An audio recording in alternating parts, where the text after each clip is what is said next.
हम meiosis mitosis कर लेते हैं। उससे पहले आज मैं तो अभी लाइव क्लासेस में पढ़ा लेती हूँ, मगर आप वीडियो लेक्चर्स ज़रूर देखें।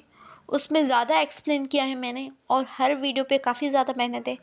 तो आप प्लीज़ जो भी वीडियो लेक्चर्स मैं आपको डेली भेज रही हूँ, डेली की बेसिस पे देखें।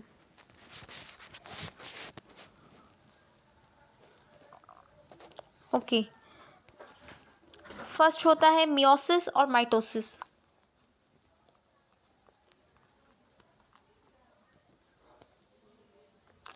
मैंने आपको दो टाइप के सेल्स बताए थे, सोमैटिक सेल्स और germ cells.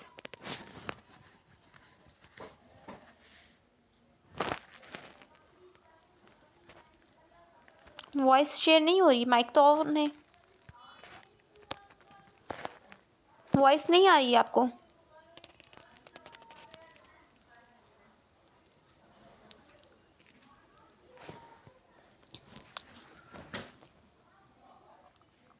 Germ cells.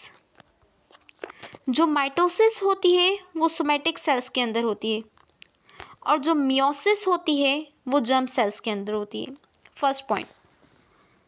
Second point ये है कि जो माइटोसिस होती है उसके रिजल्ट में जो सेल्स बनते हैं वो दो सेल्स बनते हैं, टू डॉटर सेल्स।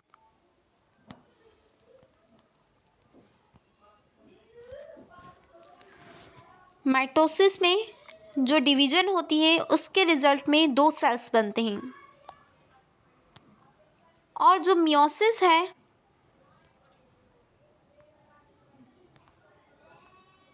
वॉइस का इशू हो रहा है या नहीं हो रहा?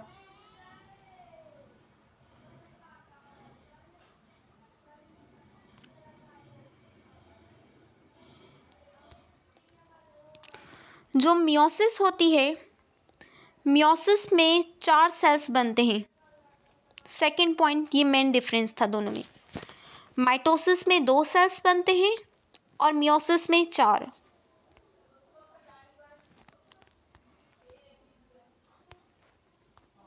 वॉइस क्लियर आ रही है सबको? ओके। माइटोसिस का जब सेल डिवाइड होता है तो उसका माइटोसिस चार फेजेस में डिवाइड किया गया है, प्रोफेज, मेटाफेज, एनाफेज और टीलोफेज। प्रोफेज, मेटाफेज, एनाफेज और टीलोफेज, चार स्टेजेस होती हैं माइटोसिस की। और सेकंड स्टेज होती है एक साइटोकाइनेसिस। ये जो चार स्टेजेस मैंने बताई, प्रोफेज, मेटाफेज, एनाफेज और टीलोफेज, इसमें सिर्फ आपका न्यूक्लियस डिवाइड होता है सेल का। जिसके पास वॉइस नहीं आ रही वो अपना नेटवर्क कनेक्शन चेक कर ले, क्योंकि मेरे पास नेटवर्क फुल है। प्रोफेज, मेटाफेज और एनाफेज, इन चारों स्टेज में सिर्फ जो है हमारा न्यूक्लियस डिवाइड होता है, साइटोप्लाज्म नहीं होता। जब ये चार स्टेजेस कंप्लीट हो जाती हैं उसके बाद नेक्स्ट स्टेज आती है साइटोकाइनेसिस, जिसमें हमारा साइटोप्लाज्म डिवाइड होता है। माइटोसिस की फर्स्ट स्टेज है प्रोफेज। प्रोफेज में क्या होता है, उसमें ये होता है कि जो आपका ये न्यूक्लियस है, ये सेल मेम्ब्रेन और न्यूक्लियर मेम्ब्रेन, ये न्यूक्लियर मेम्ब्रेन ये डिसअपियर होना शुरू हो जाती है। फर्स्ट पॉइंट, प्रोफेज में क्या होता है कि आपकी ये जो न्यूक्लियर मेम्ब्रेन है वो टूट जाती है और डिसअपियर हो जाती है। फर्स्ट पॉइंट ये था, न्यूक्लियर मेम्ब्रेन डिसअपियर।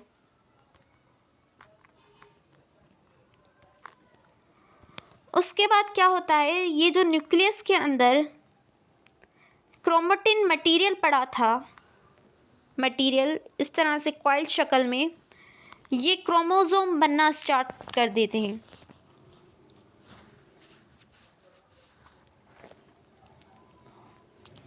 क्रोमोसोम बनते हैं, ये न्यूक्लियर मटेरियल थिक हो जाता है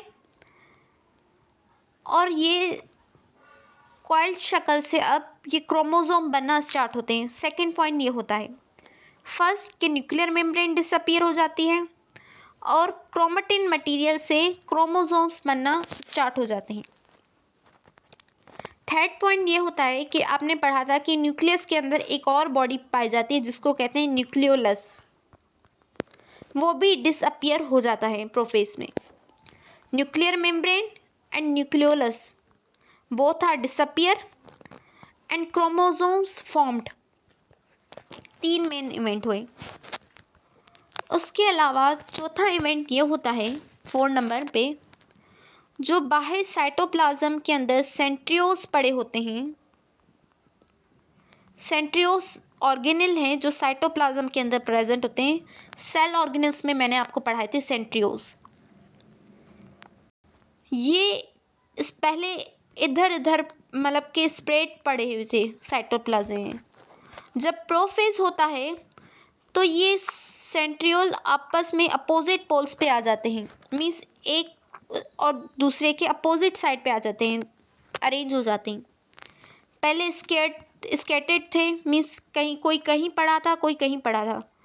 तो जब प्रोफेज आता है तो ये सेंट्रियोल्स आपस में अपने आप को अपोजिट पोल्स पे अरेंज कर देते हैं, क्योंकि न्यूक्लियर मेम्ब्रेन तो डिसअपीयर हो गई और न्यूक्लियोलस भी डिसअपीयर हो गया। उसके बाद ये क्रोमेटिन मटेरियल ने अपने आप को क्रोमोसोम की शक्ल में ले लिया और ये सेंट्रियोल्स अपोजिट पोल्स पे आ गए। अब इन सेंट्रियोल्स से कुछ धागे निकलते हैं, फाइबर्स जिनको हम कहते हैं। इन सेंट्रियोल्स से फाइबर्स निकलते हैं जिनको हम कहते हैं स्पाइंडल फाइबर्स। ये सारे इवेंट होते हैं प्रोफेज के अंदर। Is it clear? प्रोफेज के अंदर पहला फेज क्या था कि न्यूक्लियर मेम्ब्रेन और न्यूक्लियोलस दोनों डिसअपीयर हो जाते हैं। क्रोमेटिन मटेरियल थिक होकर क्रोमोसोम बना लेता है। फोर्थ ये था कि जो सेंट्रियोल्स थे साइटोप्लाज्म के अंदर, वो अपने आप को अपोजिट पोल पे अरेंज कर लेते हैं और उसमें से कुछ फाइबर्स निकलते हैं जिनको कहते हैं spindle fibres. Is it clear?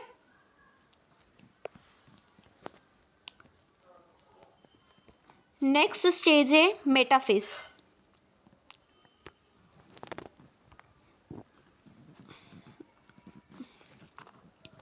Metaphase में ये जो स्पाइंडल फाइबर्स निकले थे, ये जो धागे निकले थे दोनों साइड से, और यहाँ पे बीच में क्या पड़े हैं? क्रोमोसोम।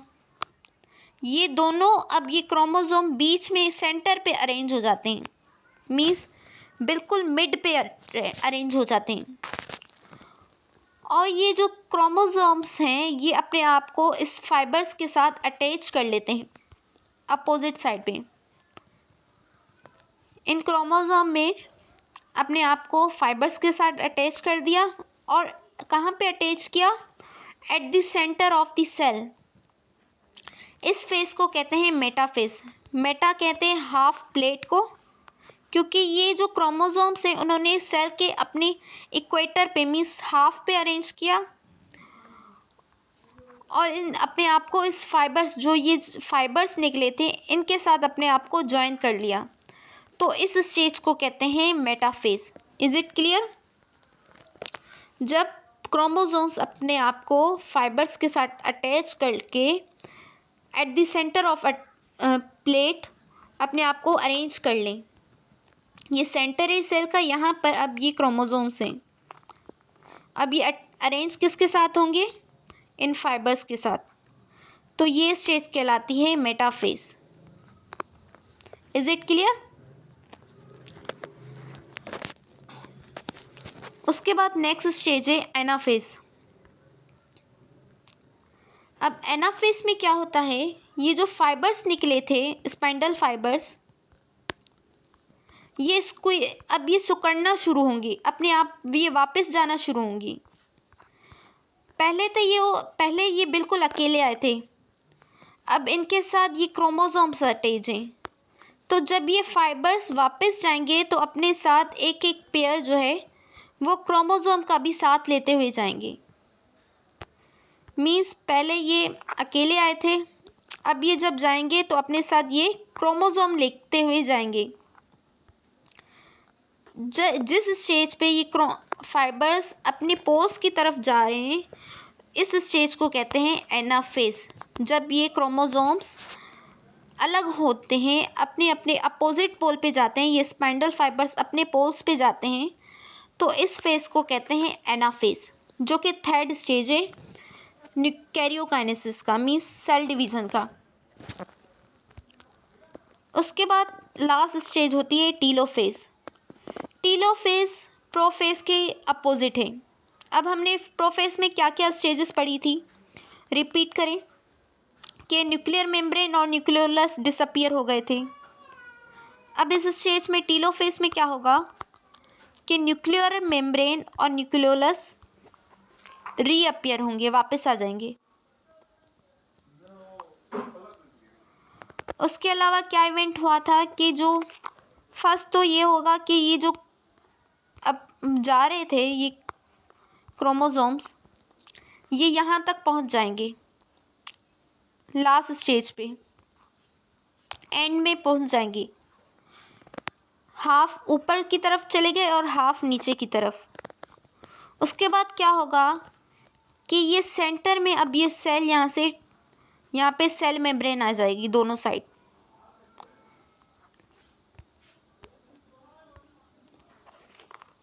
जब ये क्रोमोसोम यहाँ पर पहुँच गए तो यहाँ पर भी सेल मेम्ब्रेन आ जाएगी और यहाँ पर भी सेल मेम्ब्रेन आ जाएगी। अब ये सेल क्या हो गया, दो पीस, न्यूक्लियस क्या हो गया, दो पीसेस में डिवाइड हो गया, क्योंकि इस क्रोमोसोम्स के इर्द गिर्द भी सेल मेम्ब्रेन आ गए और इसके इर्द गिर्द भी सेल मेम्ब्रेन आ गई। अब यहाँ पर ये न्यूक्लियोलस भी आ गया और ये जो क्रोमोसोम्स यहाँ पर वापस आए थे पोल के, ये वापस से क्रोमेटिन मटेरियल में अगेन फॉर्म हो जाएंगे। मीन्स ये थ्रेड लाइक एक नेटवर्क बना लेंगे। ये क्रोमोसोम जो बने थे अब ये वापस क्रोमेटिन में कन्वर्ट हो जाएंगे। और लास्ट इवेंट ये था कि जो स्पेंडल फाइबर्स निकले थे, ये फाइबर्स निकले थे, ये वापस सेंट्रियोल्स में आ जाएंगे और ये सेंट्रियोल वापस साइटोप्लाज्म में आ जाएगा। Is it clear?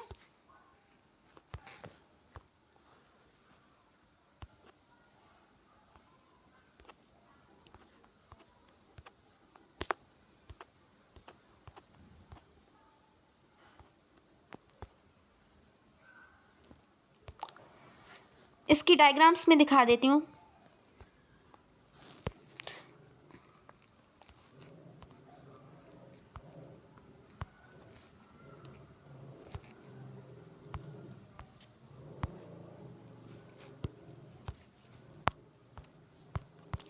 इसकी डायग्राम्स देख लें, फिर क्लियर हो जाएगा आपको।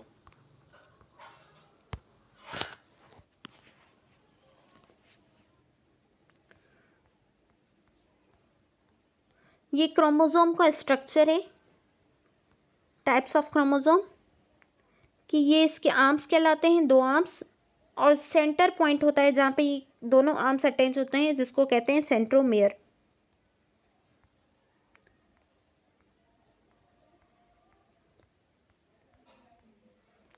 ये है प्रोफेज। प्रोफेज में ये सेंट्रियोल्स हैं जिसमें से फाइबर्स निकल रहे हैं, और ये न्यूक्लियर मेम्ब्रेन है, ये ब्रेक हो रही है और ये क्रोमोसोम्स यहाँ पर अपीयर हो गए हैं, और ये न्यूक्लियोलस भी अब ये डिसअपीयर होगा। उसके बाद ये मेटाफेज है। मेटाफेज में ये क्रोमोसोम अपने आप को हाफ प्लेट पे अरेंज कर रहे हैं और स्पेंडल फाइबर्स के साथ अटैच हो रहे हैं। एनाफेज।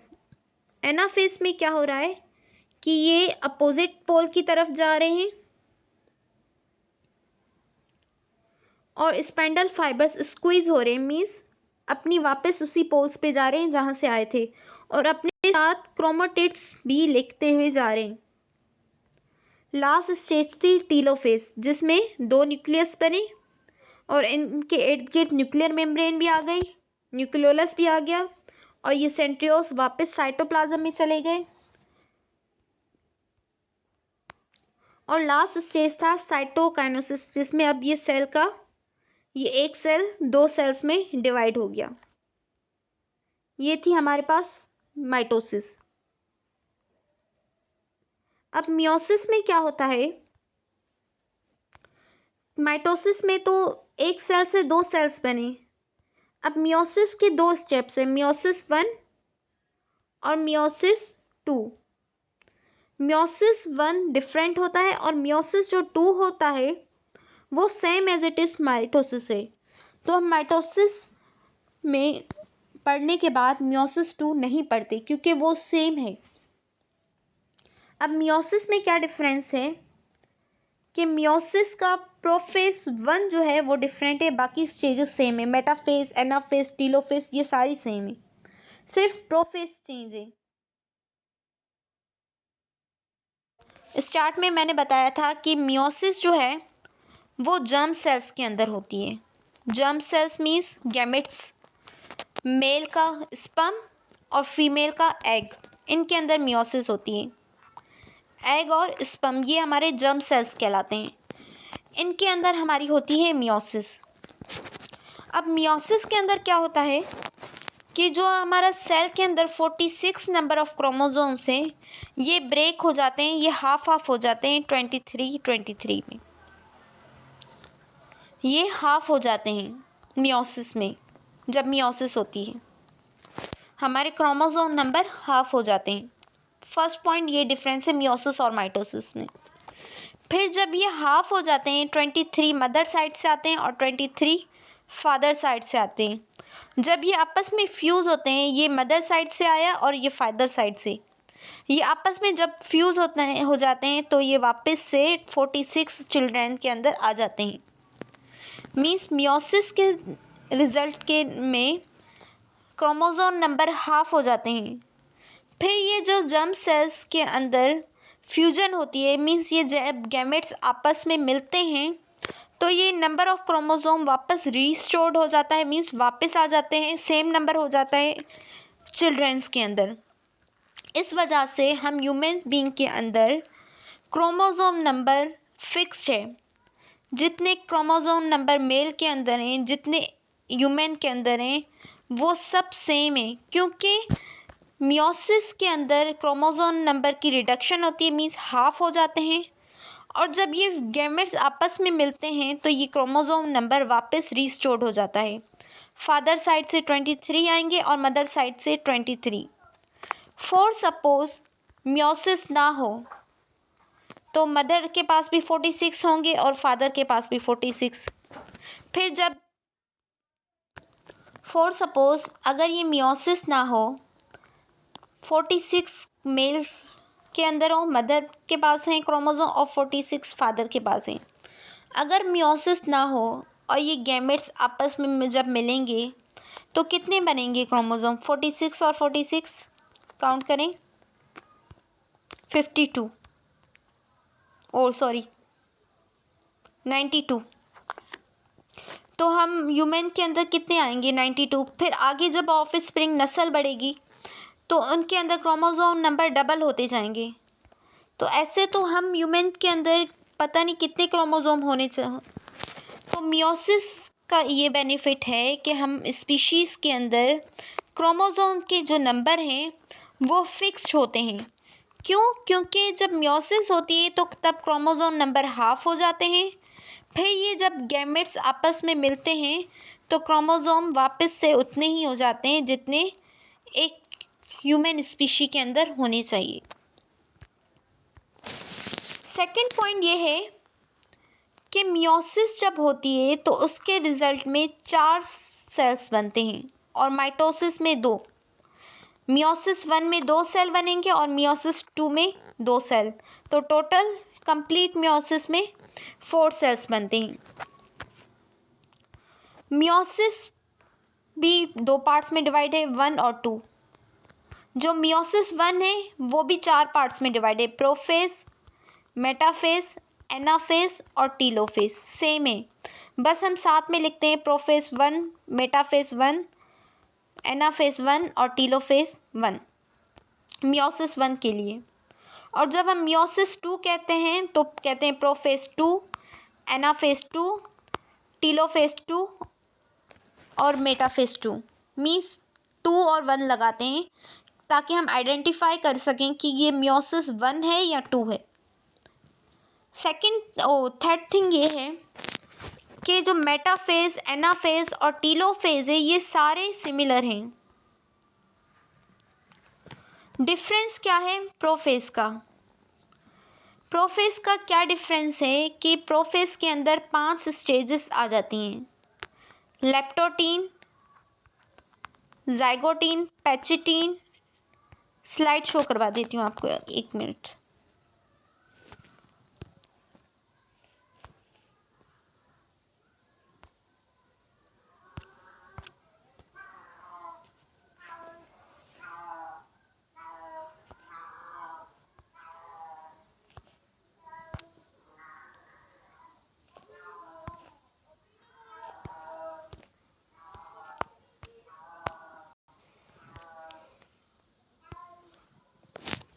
स्क्रीन शेयर हो गई?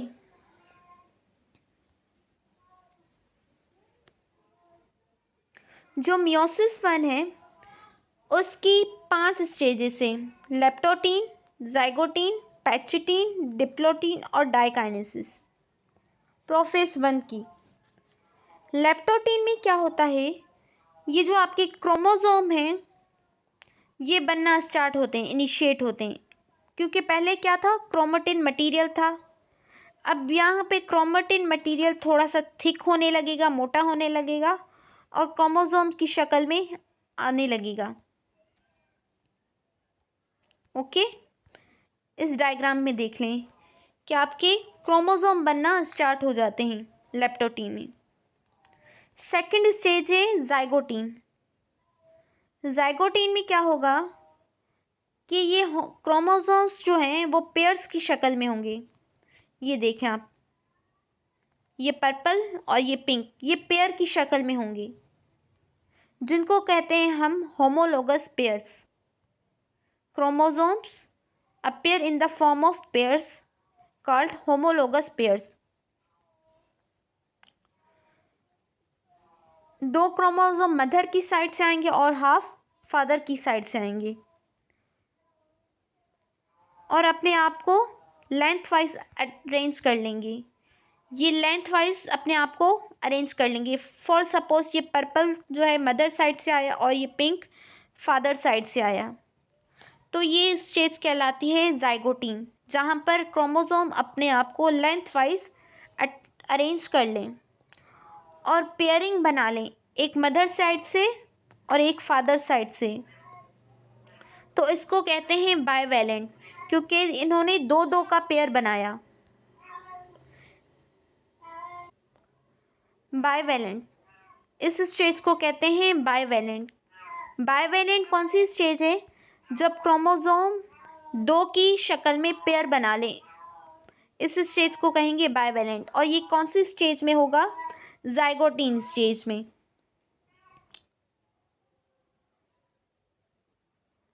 और जो ये क्रोमोसोम पेयर बना रहे हैं इसको कहते हैं साइनेप्सिस। जाइगोटीन के अंदर क्या होगा कि क्रोमोसोम लेंथ वाइज एक मदर साइड से आएंगे पेयर और दूसरा फादर साइड से आएगा, दोनों पेयर की शक्ल में बन जाएंगे, जिसको हम कहते हैं बाइवेलेंट, क्योंकि 2 पेयर बने। बाय मीन्स 2, वेलेंट 2 पेयर्स बने, और इस अटैचमेंट को कहेंगे साइनेप्सिस। और जहाँ जहाँ जिस जिस पॉइंट पे ये क्रोमोसोम एक दूसरे के साथ अटैच होंगे, इन पॉइंट्स को कहेंगे chiasmata. A point of attachment where chromosomes attach with each other. Chiasmata क्या होगा, कनेक्टिंग पॉइंट होगा दोनों के बीच में। थर्ड स्टेज है पैचिटीन। अब पैचिटीन में क्या होगा कि जो एक फादर साइड से पेयर था, एक मदर साइड से पेयर था, ये दोनों अपने आप को इंटरमिक्स करेंगे। अपने हाफ पार्ट फादर वाला मदर में डालेगा और मदर वाला फादर में डालेगा। जैसे आप पिंक और पर्पल को ऊपर में देख रहे हैं, वो आपस में मिक्स हो रहे हैं। वो अपने सेगमेंट जो पार्ट्स हैं एक्सचेंज कर रहे हैं। इस पार्ट के एक्सचेंज की वजह से क्रॉसिंग ओवर जिसे हम कहते हैं कि वो अपने क्रोमोसोम्स अपने पार्ट्स या सेगमेंट्स आपस में एक्सचेंज करें, इसको हम कहते हैं क्रॉसिंग ओवर, जो कि पैचिटीन स्टेज में हो रही है। इसकी वजह से वेरिएशन आती है। वेरिएशन मीन्स तब्दीली आती है हम ह्यूमन बींग्स में। इसी वजह से एक फादर से उसका सन जो है डिफरेंट होता है, एक मदर से उसकी डॉटर या सन डिफरेंट होता है, क्योंकि क्रोमोसोम अपने पार्ट्स जो है एक्सचेंज कर लेता है, जिसकी वजह से हम हर ह्यूमन बींग आपस में डिफरेंट नज़र आते हैं। चार्जमेटा, उसके बाद डिप्लोटीन था 4 स्टेज जहाँ पर क्रॉसिंग ओवर होगी। अब क्रॉसिंग ओवर के नतीजे में सेगमेंट्स आपस में मिक्स होंगे और लास्ट पार्ट था यहाँ पर मिक्स हो गए, डिप्लोटीन में क्रॉसिंग ओवर हो गई। अब लास्ट पार्ट था डाइकाइनेसिस। इसमें क्या होगा, the disappearance of nucleolus and nuclear membrane. अब इस स्टेज में न्यूक्लियोलस और न्यूक्लियर मेम्ब्रेन डिसअपियर होंगी और ये जो जहाँ पर ये मदर और फादर के क्रोमोसोम्स अटैच थे वो अब एक दूसरे से अलग अलग हो जाएंगे। तो ये हमारा स्टेज थे, ये स्टेज था डाइकाइनेसिस का। प्रोफेज क्लियर हुआ? प्रोफेज में 5 स्टेजेस थी। पहली स्टेज लेप्टोटीन में क्या हुआ था कि क्रोमोसोम्स जो हैं अपीयर होना स्टार्ट हुए। सेकंड में क्या हुआ कि उन्होंने लेंथ वाइज अपने आप को अरेंज कर लिया। थर्ड स्टेज में ये हुआ कि उन्होंने पेयरिंग बना ली और पार्ट्स को एक्सचेंज करना स्टार्ट हुए। फोर्थ में अपने पार्ट्स एक्सचेंज कर लिए और 5 में न्यूक्लियर मेम्ब्रेन और न्यूक्लियोलस डिसअपियर हो गई। और उसके बाद मेटाफेज आएगा, फिर ये क्रोमोसोम अपने आप को इक्वेटर पे अरेंज कर लेंगे और एनाफेज में अपोजिट पोल्स पे जाएंगे और टीलोफेज में क्या होगा कि ये 2 न्यूक्लियस बन जाएंगे। ये होता है meiosis 1। Is it clear?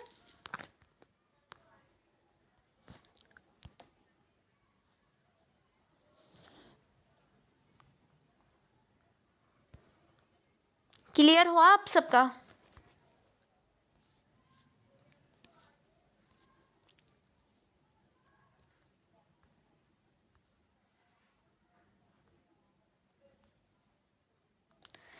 Mix कैसे हो रहा है?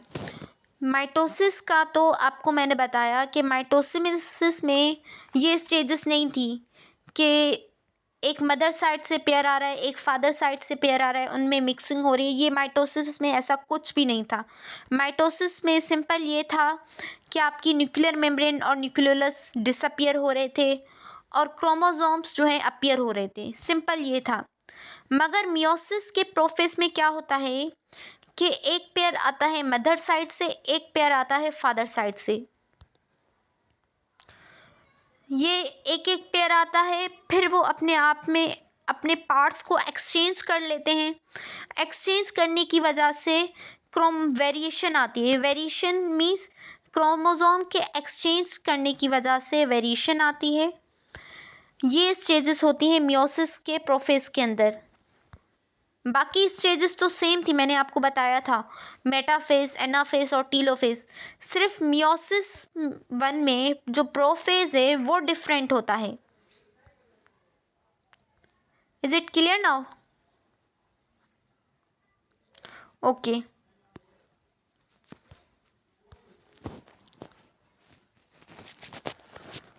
जो प्रोफेज था, प्रोफेज में ये पेयर आया फॉर एग्जांपल मदर साइड से और दूसरा पेयर मैं बनाती हूँ, ये आया फादर साइड से। ठीक है, एक पेयर आया, ये मदर साइड से आया और इसको मैंने कहा फादर से आया, पेयरिंग आ गई। और वहाँ पर माइटोसिस में क्या था, सिर्फ एक ही पेयर था, 2 थे ना। अब यहाँ पर क्या है, 4 हैं, मीन्स 2 पेयर हैं। बाईवेलेंट क्यों कह रहे हैं, क्योंकि 2 पेयर्स हैं। अब ये चार हैं तो चार की वजह से इसको टेट्राड भी कहते हैं, TETRAD। टेट्राड मीन्स फोर, क्योंकि ये फोर हुए। ओके, ये जो पेयर्स हैं, एक मदर साइड से एक फादर साइड से, अब क्या होगा कि ये ब्लू वाला रेड में मिक्स हो जाएगा